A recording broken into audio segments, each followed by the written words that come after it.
Assalamualaikum warahmatullahi wabarakatuh. Perkenalkan, saya Amanda Salsabila Nostian dari Prodi Sistem Informasi kelas B dengan NIM 0901 06211004. Pada kesempatan kali ini, saya akan memenuhi revisi studi Al-Quran, yakni dengan mereview kembali bab 1 sampai dengan bab 5. Dimulai dengan bab 1, yakni Al-Quran dan pemeliharaannya.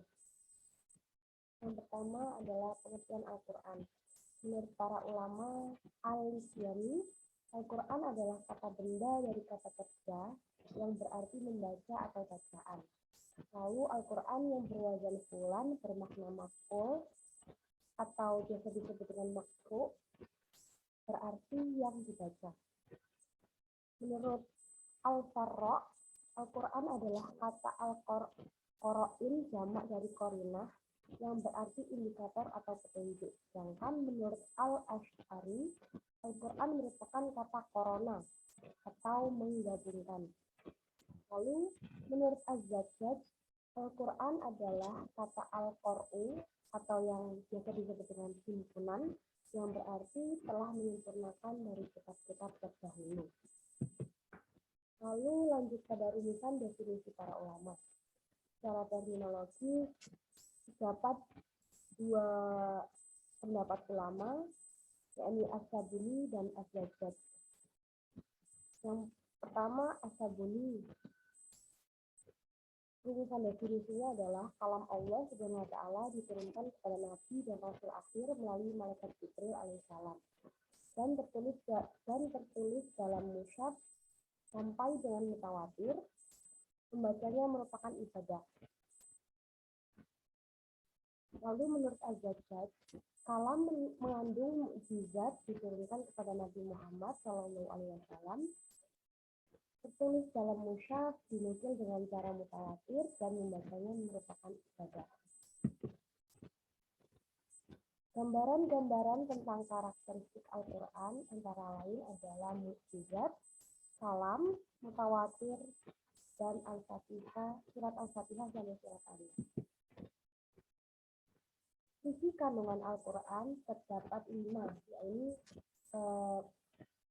tentang ajaran tauhid yang ada pada surat Al-Fatihah ayat kedua sampai ke-6. Lalu berisi tentang janji dan ancaman pada surat Al-Fatihah ayat ke-4. Mengenai ibadah pada surat Al-Fatihah ayat ke-5, jalan menuju kebahagiaan ayat ke-6, dan kisah umat terdahulu pada ayat ke-8. Klasifikasi ajaran Al-Quran terbagi dalam 3 aspek menurut Quraisy Shihab, yaitu akidah, syariah, dan akhlak. Akidah sendiri ini mengajarkan tentang keimanan dan keesaan Tuhan dan percaya adanya kiamat. Serta yang kedua adalah syariah, mengajarkan tentang hubungan manusia dengan Tuhan, sesama, dan lingkungan. Lalu yang ketiga ada akhlak, mengajarkan tentang norma agama dan sila yang harus diikuti secara individual. Lalu Al-Quran sendiri itu memiliki kedudukan atau fungsi, antara lain sebagai petunjuk yang berisi aturan yang boleh dan tidak dilakukan, memiliki tujuan bahagia di dunia dan di akhirat sebagai pedoman. Lalu yang kedua, fungsinya adalah sebagai sumber pokok ajaran Islam. Hubungan manusia dengan Tuhan, selain itu juga tentang sosial sampai ekonomi, akhlak moral, pendidikan, kebudayaan politik, dan lain sebagainya. Itu semua yang tercantum dalam Al-Quran. Al-Quran adalah way of life bagi seluruh manusia. Dan yang ketiga adalah bukti kebenaran Nabi Muhammad SAW yang berisi informasi atau petunjuk benar-benar dari Allah SWT. Lanjut kepada pengertian studi Al-Quran.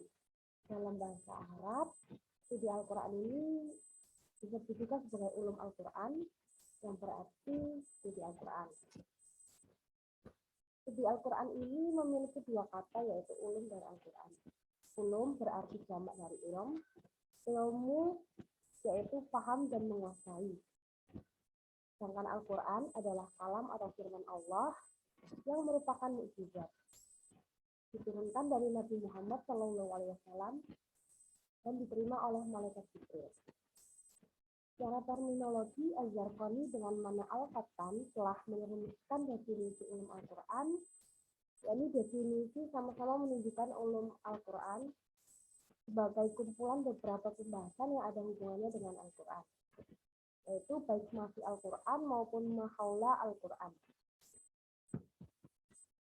Lalu studi Al-Quran sendiri ini juga memiliki sejarah dari masa Nabi hingga pada abad 9 Hijriah. Pada masa Nabi ini terjadi kajian atas Al-Quran, namun belum menjadi sebuah disiplin ilmu. Lalu pada abad ke-1 Hijriah terjadi usaha penyebaran ilmu Al-Quran secara lisan. Lalu pada abad ke-2 Hijriah, studi Al-Quran ini sudah mulai tersebar luas, tertulis prioritas secara lisan dan tulisan, namun masih menjadi satu dengan hadis dan fikih. Lalu pada abad ke-3 Hijriah sudah menjadi disiplin ilmu sendiri, sudah terpisah dari ilmu lainnya, lalu lahir ilmu-ilmu baru dari para tokoh Muslim. Dan yang terakhir adalah pada abad 4 sampai 9 Hijriah merupakan abad modern dan kontemporer. Pada abad ini lahirlah ilmu-ilmu lainnya, ilmu-ilmu baru lagi dari para tokoh Muslim lainnya. Selanjutnya adalah lahirnya istilah ulum Al-Quran atau studi Al-Quran. Studi Al-Quran ini terlahir dari proses yang cukup panjang. Tahap demi tahap, semua ilmu yang menjadi bagian dari ulum Al-Quran tumbuh dan berkembang menjadi satu kesatuan yang mempunyai hubungan dengan Al-Quran. Meski begitu, prosesnya juga mendapat banyak perbedaan pendapat, namun pendapat yang dirasa paling kuat adalah pendapat Subhi Astralis. Apa saja sih kegunaan dari studi Al-Quran? Studi Al-Quran ini memiliki cukup banyaknya dalima, yaitu memberi hidayah, membantu pembacaan, penulisan, pemahaman, serta penghayatan dan pengamalan isi-isi Al-Quran secara tepat dan benar, lalu menginspirasi lahirnya ilmu-ilmu pengetahuan yang melimpah, baik klasik maupun mutakhir, memperkuat keyakinan akan kebenaran dan keaslian Al-Quran, menjadi solusi bagi segala permasalahan hidup. Autentitas Al-Quran ini terjadi dalam 3 masa. Masa Nabi, masa Abu Bakar, dan masa Utsman bin Affan. Pada masa Nabi ini, kata jam Al-Quran dalam ilmu jama' Al-Quran yang berarti suku atau biasa disebut dengan menghafal dalam hati. Isi-isinya adalah larangan menirukan bacaan kalimat demi kalimat. Pemeliharaannya dengan cara menulis dan dihafal. Lalu pada masa Abu Bakar terjadi kemurtadan dan pembangkangan dalam membayarkan zakat. Dari situlah terjadi peperangan Yamamah pada 12 Hijriah yang menyebabkan 70 qari gugur dan ayat-ayat Al-Qur'annya mulai dihimpun lagi dalam satu mushaf oleh Zaid bin Thabit dalam waktu kurang dari 1 tahun, yaitu sesudah perang sampai sebelum wafatnya Abu Bakar. Lalu pada masa Utsman bin Affan, Qurra mengajarkan qiraah yang berbeda-beda, yang awalnya hanya satu jenis atau satu macam qiraah. Lalu terjadi pro kontra antara perbedaan jenis qiraah tersebut, dan solusinya dengan menyeragamkan penulisan Al-Quran. Terjadi lagi penyalinan, dicetakan, penyebaran, serta pemusnahan mushaf yang dirasa kurang sah dengan cara merobek atau dibakar. Lalu bahasa Al-Quran sebagai bahasa Arab sebagai bahasa Al-Quran. Hikmah penggunaan dari bahasa Arab sebagai bahasa Al-Quran. Al-Quran itu berlaku sepanjang masa dan untuk semua umat manusia. Karena itu ajaran Islam disebut juga sebagai ajaran yang universal. Bahasa Arab ini mengarahkan pada masalah teknis penyampaian pesan daripada nilai. Kenapa digunakan bahasa Arab? Karena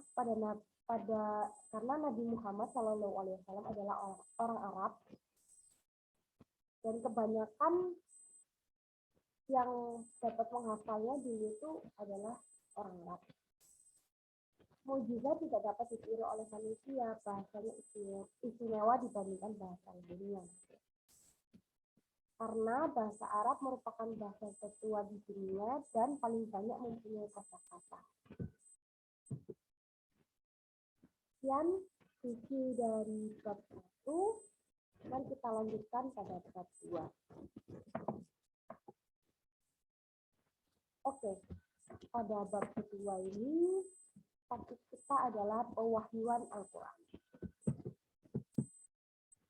Materi yang akan kita bahas ada 4 bab: nuzul Al-Quran dan wahyu, periodisasi turunnya Al-Quran, hikmah Al-Quran turun secara bertahap, dan misi Al-Quran dalam perspektif nuzul Al-Quran.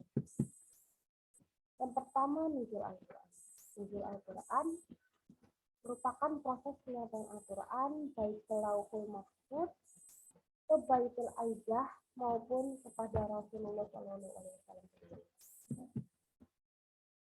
Sumber pewahyuan Al-Quran ini sebagaimana yang telah dijelaskan oleh kitab-kitab terdahulu bahwa sumber pewahyuan Al-Quran adalah dari Allah Subhanahu wa taala. Bagaimana yang dijelaskan pada surat Al-Buruj ayat 22 dan surat Waqiah ayat 78. Proses pewahyuan Al-Quran. Prosesnya ini tidak sekaligus ya, tetapi secara berangsur-angsur, sebagaimana yang dijelaskan pada surat Al-Furqan ayat 32 dan Al-Isra ayat 1. Dari penjelasan surat-surat tersebut, dapat kita ketahui bahwa pewahyuan Al-Quran ini diturunkan dalam 3 fase. Tahap pertama atau fase pertama itu diturunkan di Lauhul Mahfuz secara sekaligus. Lalu pada tahap kedua, dari Lauhul Mahfuz ke Baitul Aidah di langit dunia secara sekaligus. Dan pada tahap ketiga, dari Baitul Aidah di langit dunia langsung kepada Nabi Shallallahu Alaihi Wasallam melalui perantaraan malaikat Jibril secara berangsur-angsur. Selanjutnya ada periodisasi turunnya Al-Quran. Secara garis besar terbagi dalam 3 periode. Pada periode pertama berlangsung sekitar 4-5 tahun saat Nabi Muhammad belum dilantik sebagai Rasul. Lalu pada periode kedua berlangsung selama 8-9 tahun ketika terjadi pertarungan hebat antara gerakan Islam menggunakan segala cara dan sistem untuk menghalangi kemajuan dakwah Islam.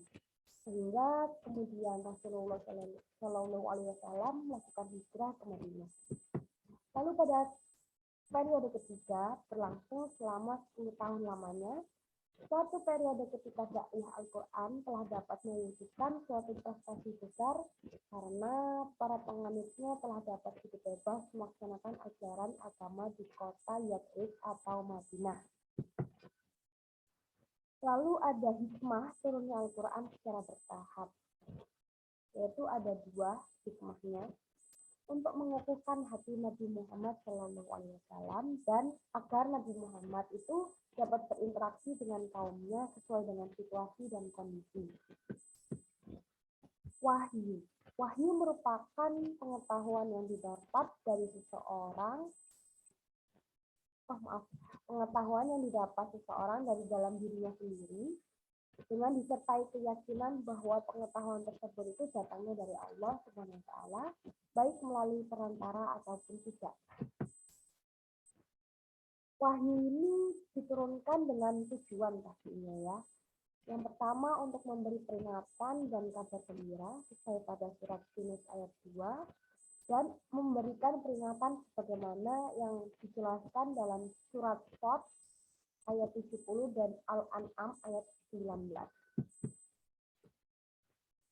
Cara wahyu Allah turun atau metode penyampaian wahyu Allah turun itu kepada Rasulnya melalui 3 cara, yaitu wahyu dalam arti ilham atau inspirasi atau impian yang benar, dari balik tabir tanpa melalui perantara, dan melalui perantara utusan spiritual, Jibril atau Ruh Al-Qudus. Ayat Al-Quran seluruhnya melalui cara yang ketiga ini.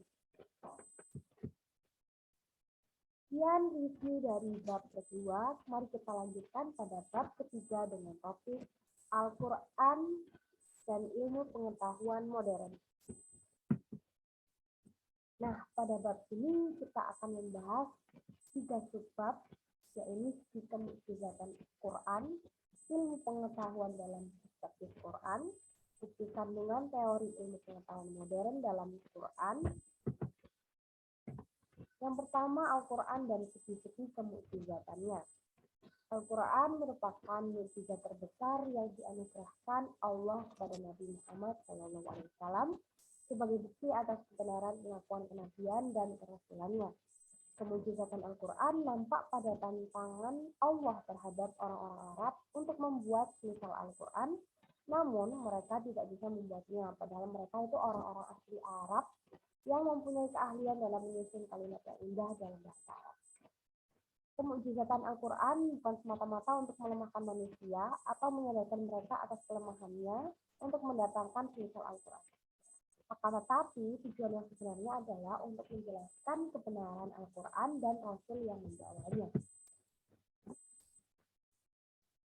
Kemukjizatan Al-Quran ini meliputi gaya bahasa, susunan kalimat, hukum ilahi, ketelitian redaksinya, berita tentang masalah gaib, dan isyarat-isyarat ilmu pengetahuan.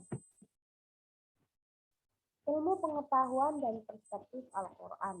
Ilmu pengetahuan atau sains secara singkat dapat dirumuskan sebagai himpunan pengetahuan manusia yang dikumpulkan melalui suatu proses pengajian dan dapat diterima oleh rasio, artinya dapat dinalar. Adanya isyarat-isyarat ilmiah dalam Al-Quran menunjukkan bahwa tidak ada pertentangan antara agama dan ilmu pengetahuan. Turunnya ayat Al-Quran yang pertama, yakni surat Al-Alaq ayat 1-5, menunjukkan betapa besar perhatian Al-Quran terhadap ilmu pengetahuan, sekaligus merupakan perintah untuk menuntut ilmu pengetahuan dan menekankan pentingnya arti belajar dalam kehidupan manusia.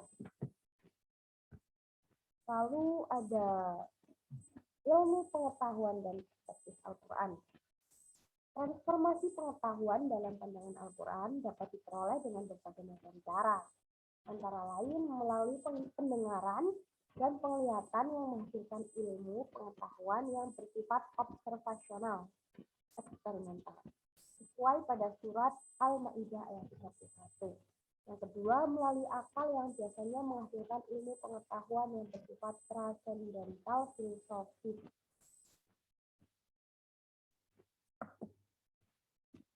Sesuai pada surah Al-Baqarah ayat 164. Lalu yang ketiga adalah melalui suara hati. Selain indera dan akal, potensi yang dimiliki oleh manusia untuk mengetahui pengetahuan adalah dengan potensi hati, sesuai pada surat Asy-Syu'ara ayat 52. Selanjutnya kita akan membahas tentang bukti kandungan teori ilmu pengetahuan modern dalam Quran. Hal yang menakjubkan Al-Quran adalah isi-isinya yang sesuai dengan ilmu-ilmu pengetahuan modern. Bahkan tidak jarang para ilmuwan itu terkesima dengan ketika ditunjukkan kepada mereka betapa terperincinya dan akuratnya uraian beberapa ayat dalam Al-Quran yang memuat tentang ilmu pengetahuan modern. Albert Einstein sendiri pernah menyatakan pengetahuan tanpa agama adalah bimbang dan agama tanpa pengetahuan adalah fitnah. Dalam pernyataan Albert Einstein ini sendiri menunjukkan bahwa agama dan ilmu ini tidak dapat dipertentangkan, karena keduanya merupakan dua hal yang perlu disatukan. Untuk membuat manusia berada dalam kemajuan namun sekaligus tetap religius. Tentu saja penyatuan itu adalah ilmu pengetahuan dan agama, menuntut perlunya ilmu pengetahuan yang bisa dipertanggungjawabkan terhadap nilai-nilai kemanusiaan. Dalam Al-Quran terdapat banyak ayat yang membicarakan tentang ilmu pengetahuan alam. Maurice Bucaille menyebutkan bahwa ada sekitar 40 ayat Al-Quran yang membicarakan secara khusus tentang astronomi.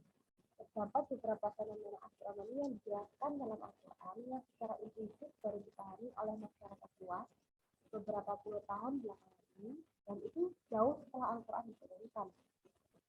Di antaranya ada astronomi yang memuat teori Big Bang, lalu pengembangan langit atau expanding universe, ada peredaran matahari, bulan, dan benda-benda langit pada garis orbitnya masing-masing, asal-usul benda dari nebula atau kabut, teori nebula, adanya lapisan atmosfer, skala resolusi dan rotasi matahari dan bulan, jumlah planet, fungsi gunung sebagai pasak, konsep reproduksi manusia, proses terjadinya hujan, kekuatan yang ada pada besi, tidak saling bercampurnya laut antara satu dengan yang lainnya. Dan yang pastinya kita itu paling lebih mengetahui yang laut, ada satu laut yang warnanya itu berbeda dan itu nyambung. Lalu Al-Quran disamping sebagai sumber keimanan, sumber hukum, sumber ajaran moral, sumber budaya sejarah, Al-Quran ini juga merupakan sumber ilmu pengetahuan.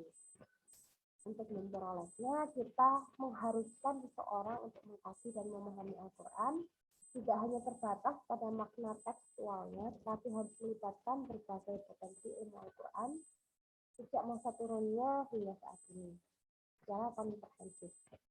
Dalam fungsinya sebagai sumber ilmu pengetahuan, Al-Quran harus diposisikan sebagai filter, pengawas, dan pengendalian perkembangan ilmu pengetahuan. Karena itu, meskipun terdapat ayat-ayat Al-Quran yang membicarakan ilmu pengetahuannya sesuai dengan teori-teori ilmu pengetahuan modern, namun Al-Quran bukanlah kitab ilmu pengetahuan, tetapi Al-Quran tetap kitab yang menjadi pedoman bagi seorang muslim yang semua kandungannya harus diimani dan diamalkan.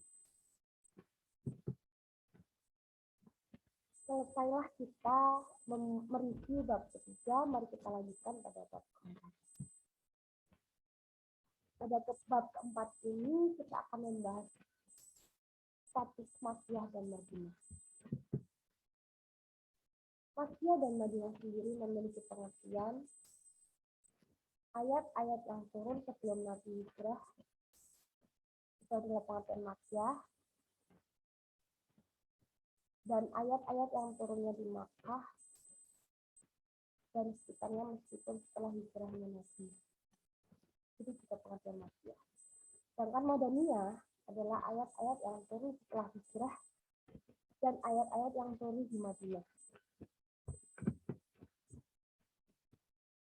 Makkiyah dan Madaniyah ini memiliki teori, diantaranya ada teori mulahazah makan an-nuzul yang memuat teori geografis, lalu teori mulahazah zaman an-nuzul yang memuat teori historis, ada juga teori mulahazah muhatabin fi an-nuzul yang memuat teori subjektif, lalu ada teori mulahazah mata dan manat an-nuzul yang memuat teori konteks analis, dan lain sebagainya. Makkiyah dan Madaniyah ini juga memiliki karakteristik. Yang pertama, karakteristik ayat dan surat Makkiyah, karakteristik ayat dan surat Madaniyah, serta surat Makkiyah yang berisi ayat Madaniyah dan surat Madaniyah yang berisi ayat Makkiyah. Yang pertama, karakteristik ayat dan surat Makkiyah. Dimulai dengan nida, anna, sayyuha, dan sebagainya. Di dalamnya terdapat lafal laka.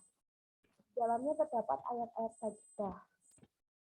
Di permulaan terdapat huruf-huruf tahaji, yaitu harf al-muqatta'ah. Dan terdapat cerita-cerita para nabi umat terdahulu selain dalam surat Al-Baqarah dan Al-Ma'idah. Lalu di dalamnya juga terdapat cerita tentang kemusyrikan, keterangan adat istiadat, orang kafir, orang musyrik yang suka mencuri, merampok, membunuh, mengubur hidup-hidup anak bangsanya, dan sebagainya. Lalu di dalamnya juga berisi penjelasan dengan bukti dan argumentasi tentang konsepsi ketuhanan, yaitu jadal Al-Quran. Lalu memuat prinsip-prinsip moral dan pranata sosial yang agung, bersifat universal dan inklusif, memuat nasihat dan ibarat dalam aneka kisah, dan berisi 3 nida, yaitu ya bani Adam, ya ayyuhal kafirun, ya ayyuhan nas.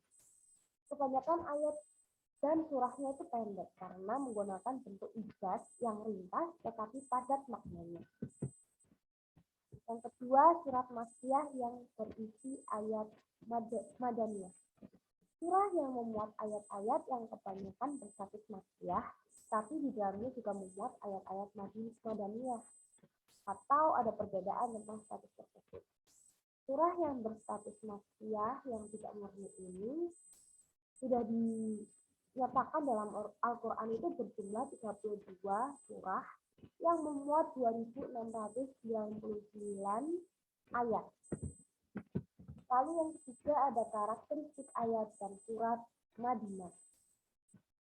Karakteristik ini memuat hukum pidana atau disebut dengan hudud dalam surat Al-Baqarah, An-Nisa, Al-Ma'idah, Asy-Syura, dan lain sebagainya. Lalu juga memuat hukum faraid sesuai pada surat Al-Baqarah, An-Nisa, dan Al-Ma'idah, dan berisi izin hal pada surat At-Taubah dan Al-Hajj.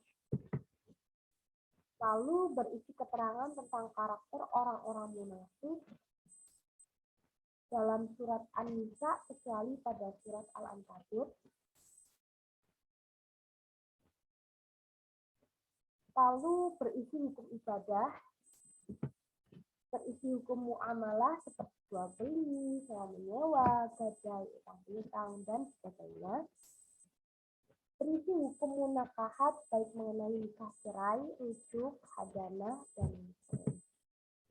Lalu karakteristik ayat dan surat Madinah ini juga berisi hukum kemasyarakatan, kenegaraan, seperti permusyawaratan, kedisiplinan, kepimpinan, pendidikan, pergaulan, dan sebagainya. Berisi dakwah pada pemeluk Yahudi dan Nasrani. Dan berisi nida ya ayyuhalladzina amanu. Kebanyakan ayat dan surahnya itu panjang. Lalu surat Madaniyah yang berisi ayat Makkiyah. Apa sih surat Madaniyah yang berisi ayat Makkiyah? Surah yang memuat ayat-ayat yang kebanyakan berstatus Madaniyah, tetapi di dalamnya itu juga memuat ayat-ayat